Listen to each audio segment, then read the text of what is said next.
E imaginem só uma casa que parece deitar por terra todas as regras do que significa ter um lar. Sem paredes para nos dar privacidade, sem divisões para separar os espaços. Apenas vidro, aço e uma transparência total a flutuar no meio de uma floresta. É uma visão, que radical, quase uma provocação, não é? Mas que esconde uma das ideias mais influentes do design moderno. Ora bem, o que estamos a ver é a Farnsworth House, um projeto de 1945. À primeira vista, parece só uma caixa de vidro e aço, assim, de uma simplicidade desarmante, suspensa no meio do verde. Mas é muito mais do que uma casa. É uma autêntica declaração de princípios, um objeto de uma beleza quase enigmática que nos faz perguntar, afinal, onde é que acaba a casa e começa o mundo lá fora? Reparem bem na forma como a luz atravessa sem qualquer obstáculo. A estrutura de aço branco está lá, a desenhar a forma, mas são os painéis de vidro que quase a fazem desaparecer, que afundam com a natureza à volta. O que temos aqui é um diálogo visual poderosíssimo. De um lado, a precisão geométrica feita pelo homem, do outro, as formas orgânicas da natureza. A casa não se impõe à paisagem, sabem? Serve-lhe de moldura. E claro, fica a pergunta no ar, não é? O que é que leva alguém a trocar a privacidade toda por uma ideia, por muito bonita que seja? Bem, para percebermos isto, temos mesmo de entrar na cabeça de quem a criou. E essa cabeça pertencia a um dos grandes mestres da arquitetura do século XX. Ludwig Mies van der Rohe. Este nome é por si só sinónimo de modernismo. Nascido na Alemanha, o Mies não era apenas um construtor de edifícios, era um verdadeiro filósofo do espaço que ajudou a moldar a estética do nosso tempo. A sua história é fascinante. Ele começou por baixo, a trabalhar a pedra com o pai, o que lhe deu um respeito enorme pelos materiais. Mas depois, nos anos 20, ele vira à mesa, abandona a tradição e mergulha de cabeça na vanguarda modernista. Chegou a ser diretor da mítica escola Bauhaus. Imaginem! Mas com a ascensão do nazismo, teve de fugir para os Estados Unidos e levou na bagagem as sementes de uma revolução na arquitetura. E no centro dessa revolução estava uma filosofia que se podia resumir em 3 palavras muito simples. Menos é mais. É uma frase que, de certeza, toda a gente já ouviu, aplicada a tudo e mais alguma coisa. Mas para o Mies, isto era a sério. Era um mantra. Era a sua convicção profunda de que a verdadeira essência de algo não se revela pelo que se acrescenta, mas sim por tudo aquilo que se consegue retirar. E isto é, no fundo, a essência do minimalismo. Uma busca pela pureza, quase uma limpeza. Quando se tira a ornamentação, a decoração, tudo o que é supérfluo, o que é que sobra? Sobra a beleza honesta da estrutura, a nobreza dos materiais e a sensação do espaço em si.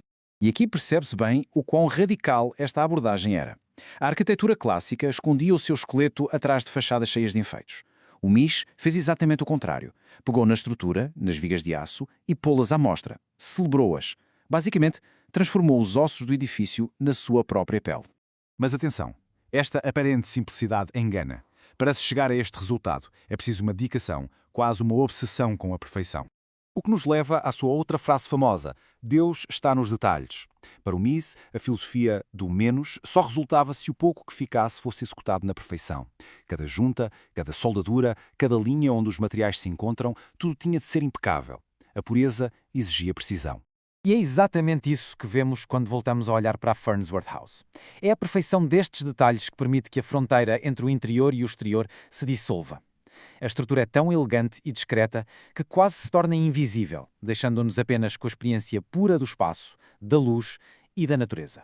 O ponto-chave do design é este núcleo de madeira no centro. É a única coisa opaca em toda a casa. Funciona como o seu coração funcional, onde está a cozinha e as casas de banho, e ao concentrar as coisas práticas todas ali, o Mies conseguiu libertar o resto do espaço, criando uma planta completamente aberta e fluida, em que as únicas paredes são de vidro. E claro, cada material foi escolhido com este mesmo rigor. O aço pintado de branco para parecer mais leve, o vidro para apagar as barreiras visuais, o chão de mármore travertino para dar uma superfície nobre e contínua, e até as peças de mobiliário, como a icónica cadeira Barcelona, foram desenhadas por ele para que tudo vivesse em perfeita harmonia. O Mies defendia que o interior devia ser quase um pano de fundo. O objetivo não era que a casa chamasse a atenção, mas sim que funcionasse como uma espécie de observatório. Uma plataforma privilegiada para contemplar a verdadeira protagonista, a paisagem lá fora, que muda com as estações, com a luz, com o tempo. Mas o impacto desta casa e das ideias do seu criador espalhou-se muito para além daquela floresta em Chicago. A filosofia de menos é mais tornou-se viral muito antes sequer de o conceito existir.